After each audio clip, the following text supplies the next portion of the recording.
Bienvenue à tous dans ce moment de partage et de réflexion que nous avons autour de la Bible. Aujourd'hui, je vais vous inviter à revoir une histoire biblique et surtout un personnage biblique qui n'a pas de nom, mais que nous pouvons identifier et reconnaître. Quand nous étions plus jeunes à la maison, nous avions l'habitude de jouer à un jeu. Qui est-ce? Donc, un jeu qui existe d'ailleurs jusqu'à aujourd'hui et qui permet d'identifier quelqu'un, selon la carte que l'on a choisie, à partir de différents traits. Des traits, c'est vrai, physiques, mais aussi des éléments qui vont constituer l'identité de cette personne. Elle se nomme ou une femme. La personne porte-t-elle un chapeau ou pas? La personne porte-t-elle des lunettes ou pas? Après, il y avait la tranche d'âge, la couleur des cheveux et autres. Plusieurs éléments permettaient au fur et à mesure de faire tomber les images, les visages des personnes qui ne correspondaient pas à la carte que l'on suppose que la personne en face a. Qui suis-je? Dans la Bible, nous voyons l'histoire dans le livre de 2 Rois au chapitre 5, les versets 1 à 3, d'une jeune fille. Une jeune fille prise en captivité est devenue une servante. Le général en chef du roi de Syrie s'appelait Naaman. Son maître l'appréciait beaucoup et il le traitait avec faveur. En effet, c'est par lui que le Seigneur avait donné la victoire aux Syriens. Mais ce vaillant guerrier était lépreux. Or, les pillards syriens qui avaient pénétré en bande dans le territoire d'Israël en avaient ramené prisonnière une fillette, qui devint la servante de la femme de Naaman. La fillette dit un jour à sa maîtresse, « Ah, si seulement mon maître se présentait au prophète qui est à Samarie, celui-ci le guérirait de sa lèpre. » Qui est cette jeune fille? Bonne question. Mais est-ce que la meilleure question ne serait pas, au fait, qui suis-je? Qu'est-ce qu'il y avait chez cette jeune fille que Dieu aussi me permet d'avoir en moi afin de traverser les moments difficiles, afin de progresser dans ma vie, afin de m'identifier, même si on oublie mon nom, afin que mon identité, que ma personnalité, que ma particularité soit connue, reconnue et mémorisée, afin que je puisse être identifié comme étant unique. Le titre de ma méditation en ce matin, la paix. Prions ensemble. Notre Père, notre Dieu, nous te remercions pour tes grâces et tes bénédictions. Merci pour ce moment de partage que tu nous permets d'avoir, que tu nous permets de pouvoir, Seigneur, durant lequel tu nous permets, Seigneur, de pouvoir recevoir ton message, que ton esprit soit seul vu et entendu, que ta parole soit manifestée, que toi-même tu nous transmettes, Seigneur, ce que toi tu as à nous dire, à nos cœurs, à nos pensées, à nos âmes. Que ta paix et ta grâce nous accompagnent durant ce moment, au nom de Jésus ton Fils et pour ta gloire. Amen. Une jeune fille, une fillette, prise en captivité. Si nous remettons un peu les choses en place, nous voyons que le peuple d'Israël, qui est, comme assez souvent, beaucoup de personnes, beaucoup aussi de dirigeants, ont décidé de désobéir à Dieu et de faire leur propre choix, leur propre chemin, donc leur propre vie.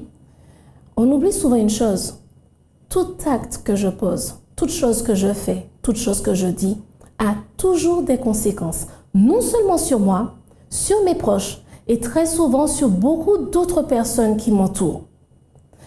Par conséquent, après avoir désobéi à Dieu, après avoir fait selon leur propre volonté, les enfants d'Israël se sont retrouvés en captivité, ont été envahis. Regardez bien, on nous parle au verset 2 de pillards qui sont rentrés donc en Israël. Vous pensez bien que pillard n'arrive pas et ne frappe pas à la porte convenablement chez vous, demandant aux jeunes de prendre leur iPod, iPad, téléphone portable, iPhone et tout ce qui s'ensuit, demandant aux adultes de ne pas oublier de prendre les ordinateurs, les chargeurs et ainsi de suite. Nous parlons de personnes qui ont été envahies et qui ont été déportées de force, à qui on a ensuite imposé des lieux de travail et des lieux de vie. Voilà dans quelle situation, dans quel contexte cette jeune fille se retrouve dans une autre famille. Et pas en tant qu'enfant adopté, mais en tant que servante de l'épouse du maître de maison. Et là, quand on compare aux différents événements qui nous arrivent dans la vie, on se rend compte d'une chose.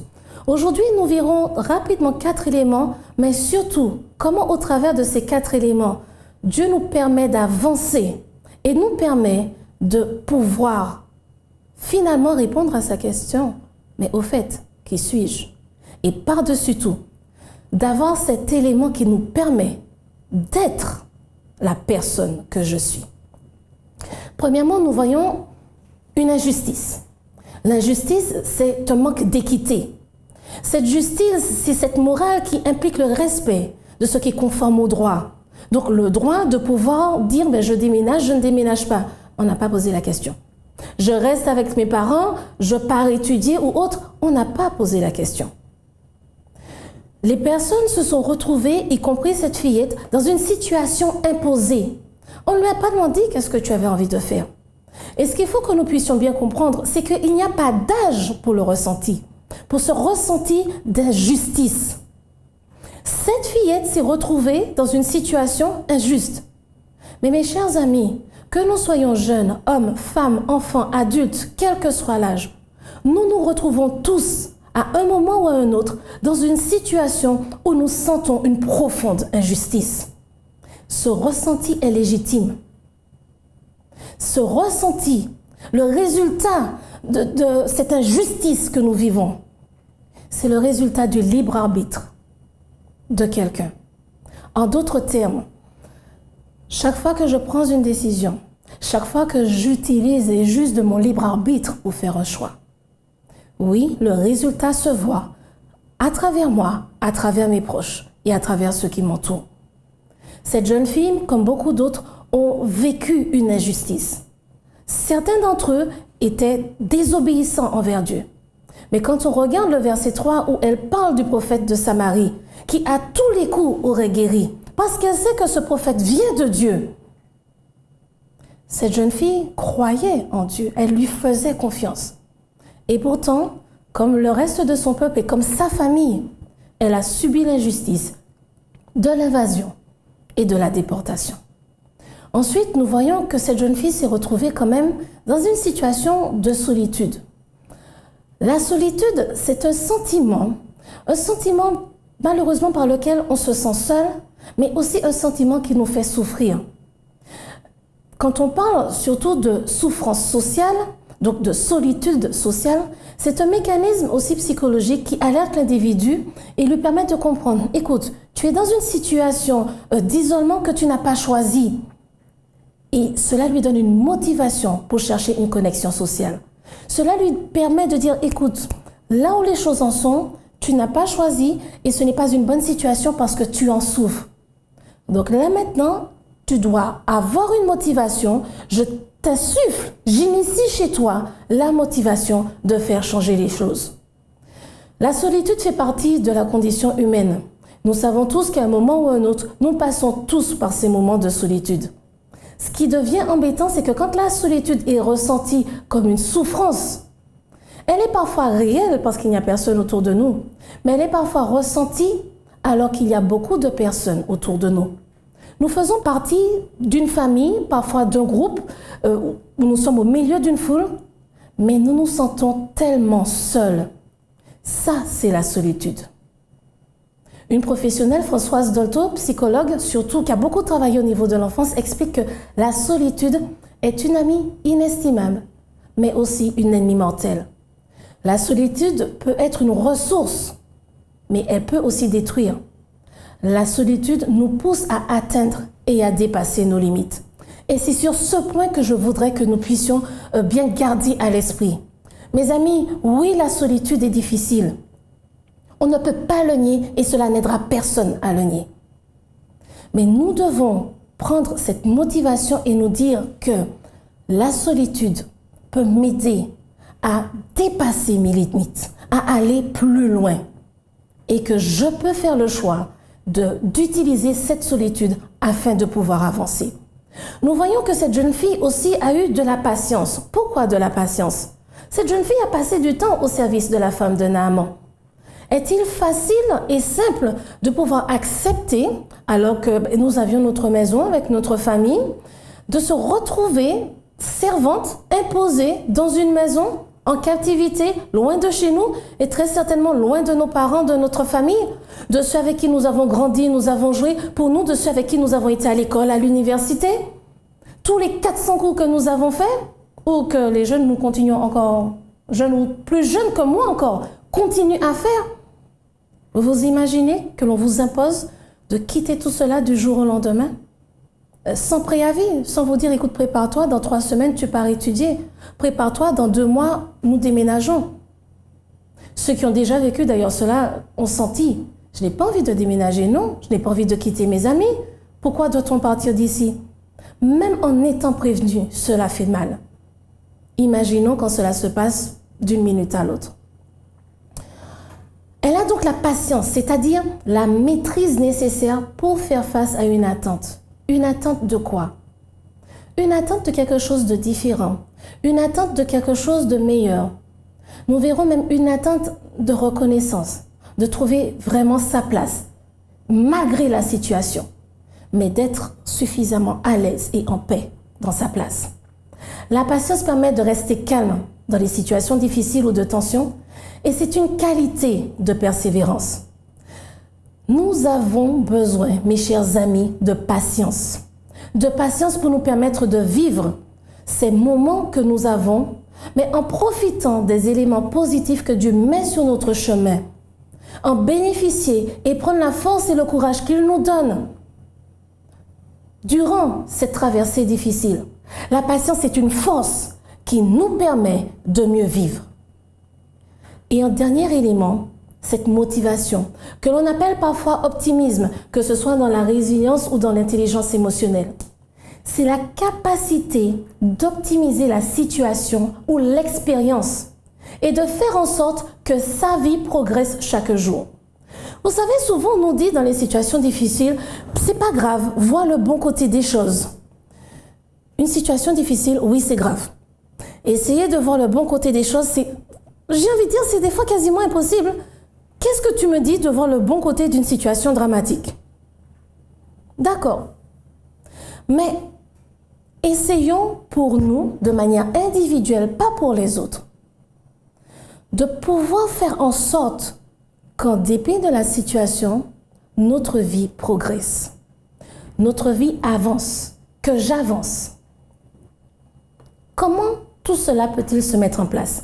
Que s'est-il passé dans la tête de cette jeune fille? Et j'irais jusqu'à dire, qu'est-ce que ses parents lui ont enseigné? Qu'est-ce qu'ils lui ont appris dans la vie de tous les jours pour lui permettre, le moment venu, de faire face à de telles situations? Les situations sont très différentes. Nous passons par différents moments, mais nous savons que toutes nos difficultés ne sont pas traumatisantes, mais elles sont marquantes. Nous savons que faire face à une injustice, par exemple en classe, par rapport à un professeur, par rapport à un camarade de classe, un ami, l'université, face aux parents, des fois quand nous sommes très jeunes aussi, entre 2 enfants qui se chamaillent, il y a des fois l'un des enfants qui fait porter le chapeau, toute la responsabilité à l'autre.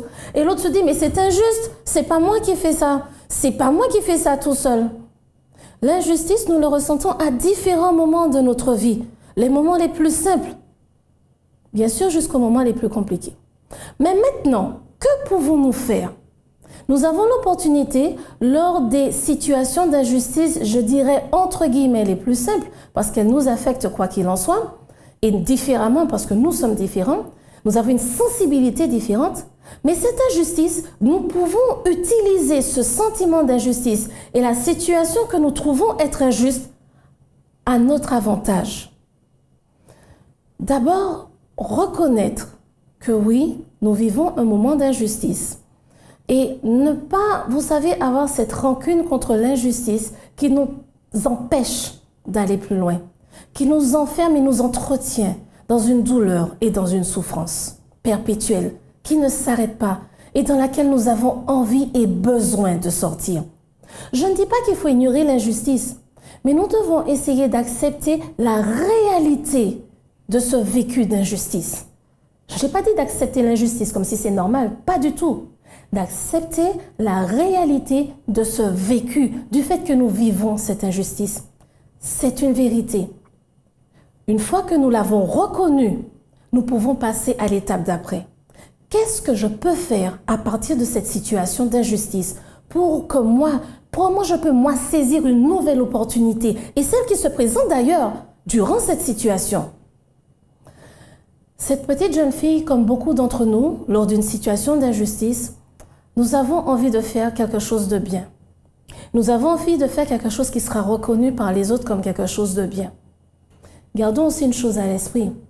Quand nous procurons de la joie, de la paix à notre environnement, quand nous faisons justement ce quelque chose de bien qui nous permet d'être reconnus, mais pas seulement, ce quelque chose de bien qui va justement aider les personnes de notre entourage, qui va leur apporter un peu de joie, un peu de paix. Rappelons-nous que plus loin dans la suite de l'histoire, Naaman est guéri.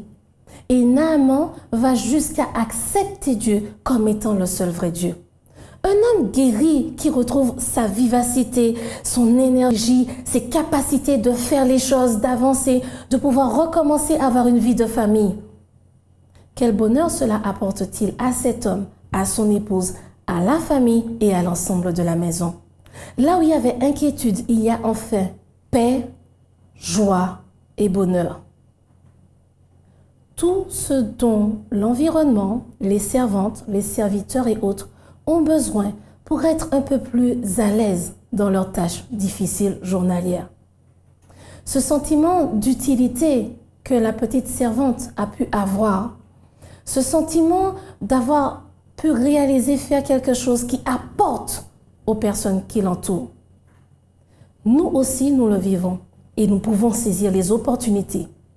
Il faut bien comprendre que l'être humain que nous sommes, que Dieu a créé, a besoin de toutes ces choses dans sa vie pour pouvoir avancer et pour pouvoir, en effet, être à la ressemblance de Dieu. Nous avons été constitués comme cela. Et Dieu permet qu'au travers de nos difficultés, quand nous pouvons arriver à saisir ces opportunités de faire quelque chose de bien, cela renforce notre caractère. La patience que nous acquérons est une force de caractère. Cette persévérance que nous avons, l'optimisme, cette motivation qui nous permet de saisir des opportunités et d'aller plus loin est une force de caractère dont nous avons besoin à tout moment. Jeunes, collégiens, lycéens, un jour vous avancerez. Ceux qui sont en terminale, d'ailleurs, bientôt vous partirez. Vous partirez soit étudier hors de la Martinique, peut-être en Martinique mais en ayant votre propre logement, ou peut-être que vous partirez hors du logement de vos parents d'ici 1 an, 2 ans, 3 ans. C'est tout à fait possible. Cependant, tout ce que vous apprenez aujourd'hui, toutes les fois où vous avez ce sentiment d'injustice, parce qu'à l'adolescence, on le ressent d'une manière particulière, ce besoin de vérité, ce sentiment d'injustice, de se dire, mais qu'est-ce qui fait, je ne mérite pas ça. Qu'est-ce que j'ai fait pour que cela m'arrive à moi? Quand nous traversons une situation difficile, nous avons le droit de nous demander, mais Seigneur, pourquoi moi? Et même à la limite, mais Seigneur, es-tu là? Oui, Dieu est là. Mais c'est compréhensible qu'au bout de moments, justement, nous ressentions cette solitude, cette impression que même si nous avons la connaissance de la présence de Dieu à nos côtés, nous avons du mal à le ressentir et à le voir. Et là vient une chose importante. Qui suis-je? L'identité est un ensemble de critères qui permet de définir quelqu'un et qui permet de définir l'unicité de cette personne. Regardez les cartes d'identité, les passeports, nom, prénom et parfois deuxième, troisième prénom.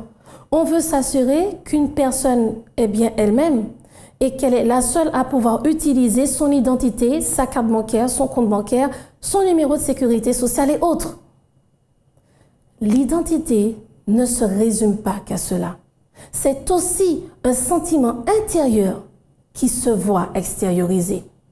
C'est un sentiment qui est composé d'unité, de cohérence, d'appartenance, de valeur, d'autonomie et de confiance. Toutes ces choses organisées autour d'une volonté d'existence. En d'autres termes, ça veut dire quoi? Cette jeune fille, comme nous-mêmes, traversons des moments difficiles, des moments où nous avons ce sentiment d'injustice. Et là, nous faisons face au sentiment de solitude. Et là, nous avons besoin de cette patience pour pouvoir réagir. Réagir d'une manière en unité, c'est-à-dire avec moi-même, au clair avec moi-même, cohérent avec qui je suis, avec ce que je veux, avec qui je veux être. Agir de manière à pouvoir en effet avoir cette reconnaissance et ce sentiment d'appartenance à un groupe, à une famille, à une personne, à Dieu, quand je parle d'une personne, à Dieu. Ce sentiment d'avoir une valeur, d'être autonome et d'être confiant, d'avoir cette confiance en moi parce qu'elle est soutenue, elle est remplie, nourrie par le courage, la force que Dieu me donne. Quand nous avons nos moments difficiles, nos sentiments d'injustice, c'est là que notre identité va ressortir. Qui suis-je moi-même? Quelle relation j'ai avec les autres? Comment je suis vue par les autres? Et ces questions sont plus que légitimes parce que Dieu nous a fait comme cela. Dieu permet à chacun d'entre nous, à différents moments de notre vie et donc de manière différente, d'avoir ce recul, non seulement sur ce que nous avons fait, sur qui nous sommes en tant qu'individus dans la société, mais aussi sur qui nous sommes en tant qu'êtres liés à la spiritualité. J'utilise ce terme en disant même par rapport à ce Dieu, cette divinité en laquelle on croit, parce que la personne qui en a parlé l'a prononcé de cette manière. Mais nous, chrétiens croyants qui savons que Dieu existe, Dieu nous donne à chaque fois des situations et des opportunités pour nous permettre de nous regarder et de nous dire, mais en tant que chrétien qui a fait cette alliance avec moi, Dieu, est-ce que tu me représentes comme qui je suis réellement ou tu représentes un Dieu à ta façon?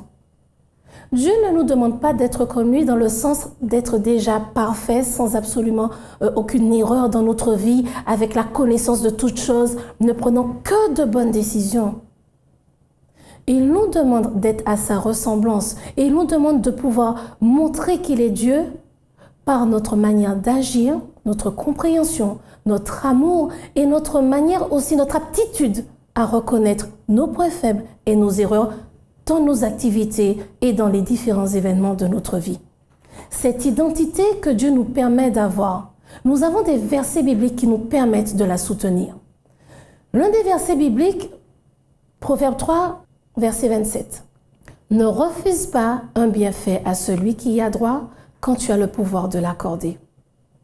Cette servante, comme nous-mêmes, pouvons à certains moments nous dire, écoute, cette situation-là, je ne vois pas pourquoi je suis là, je ne vois pas quelle est ma place là, et puis d'abord, je ne devais pas être là, c'est parce que je suis prisonnière que l'on m'a mise là. D'accord, je suis peut-être prisonnière, mais j'ai toujours la possibilité de montrer qui je suis, de montrer qui est mon Dieu, de montrer qui est mon véritable maître, le Seigneur l'Éternel, et agir par un bienfait quand la personne y a droit. Pouvoir partager justement par un bienfait cette guérison et ainsi permettre à quelqu'un d'autre de rencontrer ce Dieu qui me donne la force et le courage afin que aujourd'hui je puisse continuer à avancer au travers de mes difficultés. Dans le livre de Jean au chapitre 17, livre de Jean chapitre 17, un verset que j'aime énormément. Jésus, sachant que les choses se seraient compliquées pour ses disciples et pour ceux qui viendraient après, ceux qui, comme nous aujourd'hui, croient en lui, mais traversent tellement de moments difficiles. Ce n'est pas seulement pour eux, ses disciples, que je prie, dit Jésus, mais encore pour ceux qui croiront en moi par leurs paroles. Mes amis, nous avons la capacité de montrer aux personnes qui nous entourent, de montrer à ces personnes qui sont aussi acteurs, partisans, parties pris, parties prenantes dans notre situation d'injustice, que nous servons un Dieu plus fort parce que ce Dieu a envoyé son Fils pour mourir pour nous et que son Fils a déjà prié pour nous. Alors qu'il était sur terre, il a prié parce que il savait que nous aurions des moments difficiles à traverser. Et il dit bien, je prie pas seulement pour mes disciples, mais pour tous ceux qui croiront en moi par leur parole. Mes amis, Jésus a traversé la plus grande de toutes les injustices. Il est mort alors qu'il n'avait commis aucun péché. Et sachant que nous, êtres humains, nous avons besoin de sa force et de ce courage. Il nous dit, toujours dans le livre de Jean, chapitre 16, verset 1er, « Je vous ai dit ces choses. Je vous ai dit que beaucoup de choses de mal vous arriveront, qu'à cause de mon nom, parce que vous me servez, les difficultés ne vont pas s'arrêter sur votre chemin. Je vous ai dit ces choses, afin qu'elles ne soient pas pour vous une occasion de chute. » Jésus nous dit que toutes ces injustices que nous vivons, que tous ces moments difficiles que nous traversons, il sait et il nous prévient, vous allez encore en avoir parce que l'ennemi ne va pas vous laisser tranquille. Mais ne lui permettez pas de vous décourager, de vous faire abandonner, de vous faire délaisser la bonne décision, la bonne voie que vous avez choisie. Non seulement j'ai prié pour vous.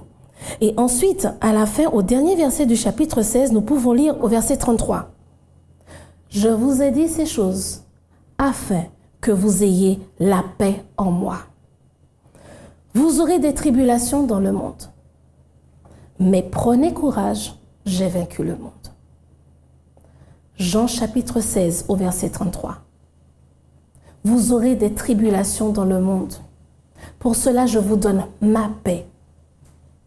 Ne craignez pas, gardez courage, parce que j'ai vaincu le monde. » Si nous regardons cette situation et notre vie, cela donne quoi? Oui, des injustices. Moments où nous nous sentons mal. Ce sentiment de solitude. Et cette paix que Jésus, que Dieu lui-même nous donne, afin d'avoir la patience et la persévérance dont nous avons besoin, afin de pouvoir permettre qu'au travers de cette solitude, au lieu de d'être utilisé comme une ennemie pour notre vie, mais comme un atout qui nous permet d'avancer et de devenir plus fort. Un atout qui va nous donner la force de caractère dont nous avons besoin pour avancer. Un atout qui nous donne le courage, parce que Dieu lui-même nous dit « Garde courage, je te donne ma paix ». Toutes ces choses qui vont agiter ton cerveau, qui vont te faire te sentir mal, te sentir déstabilisé. Je te donne ma paix afin que tu ne sois plus déstabilisé.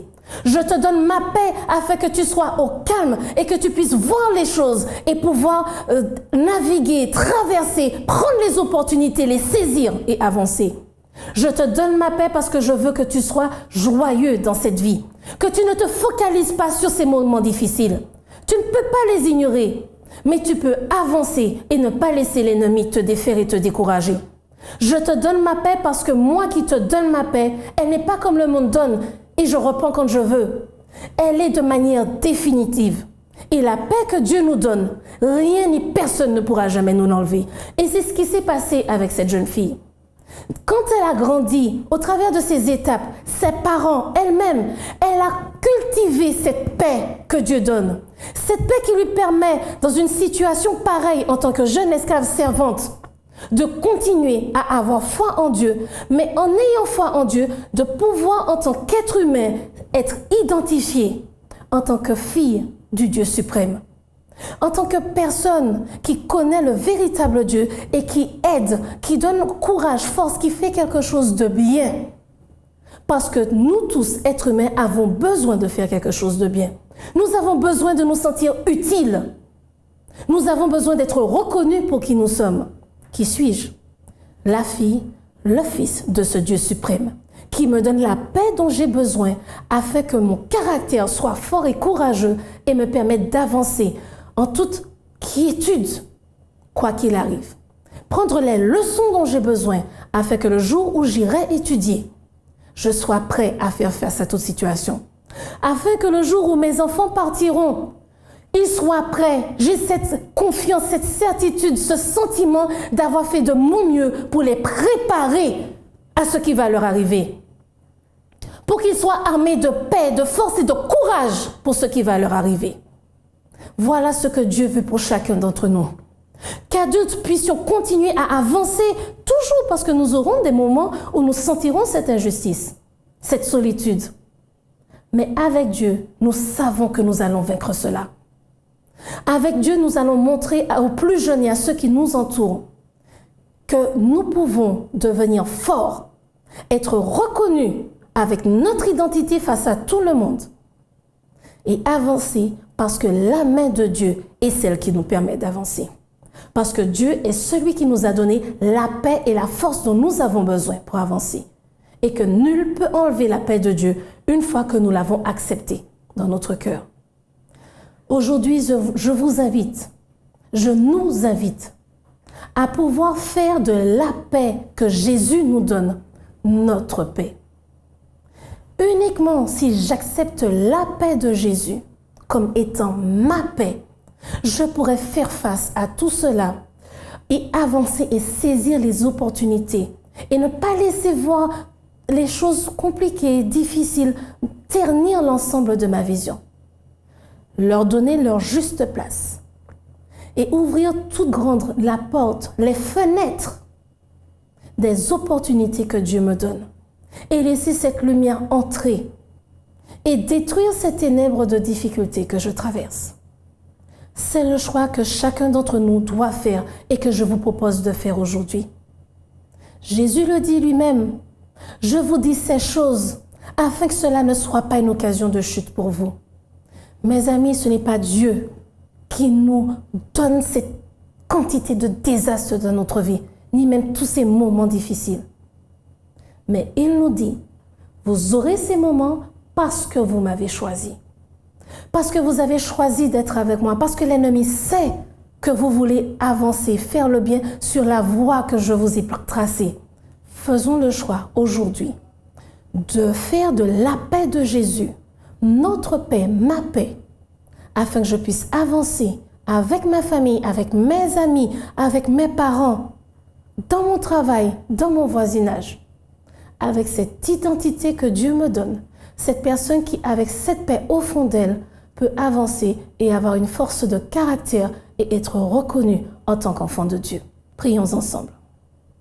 Notre Père, notre Dieu, tu nous permets une fois de plus de comprendre et de voir à quel point tu nous aimes et à quel point au travers des différentes situations et moments d'injustice que nous pouvons vivre, que nous vivons sur cette terre, tu veux nous donner la paix de Jésus, cette paix que Jésus nous a donnée.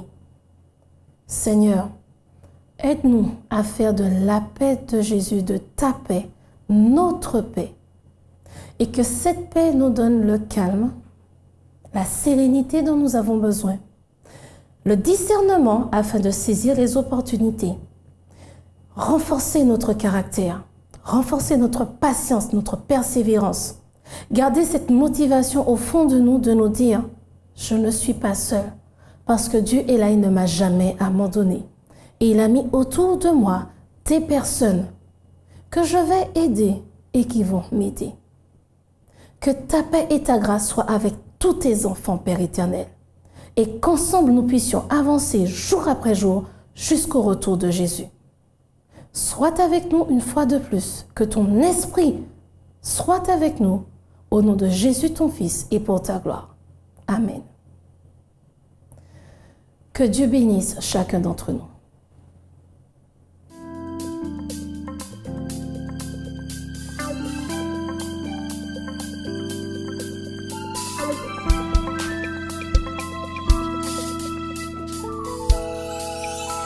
J'ai entendu ta voix, Seigneur, et tu m'as transformé.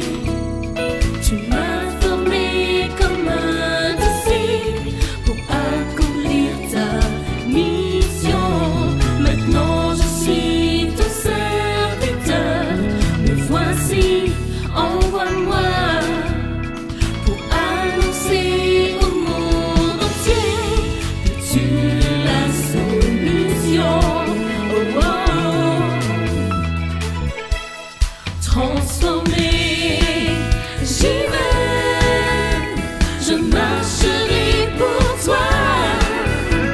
Annoncer que tu es le sauveur de toute l'humanité. Transformé,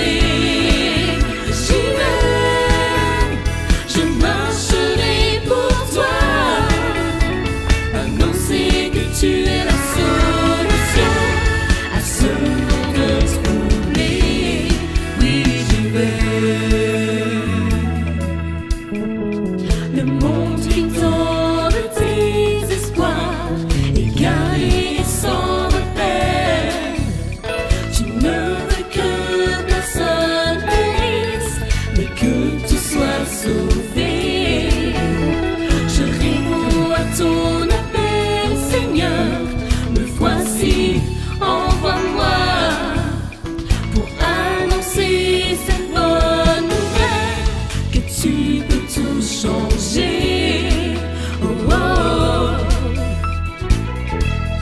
Transformer, j'y vais, je marcherai pour toi, annoncer que tu es le sauveur de toute l'humanité. Transformer, j'y vais, je marcherai pour toi, annoncer que tu es la solution à ce monde troublé. Oui, j'y vais. Annoncer que tu es notre espoir. Oui, j'y vais. Nous vous invitons à vous abonner si ce n'est pas encore fait, à activer la cloche pour être au courant de nos prochaines vidéos, à nous suivre sur nos réseaux Facebook et Instagram adventiste.mq. Bon visionnage et prenez soin de vous.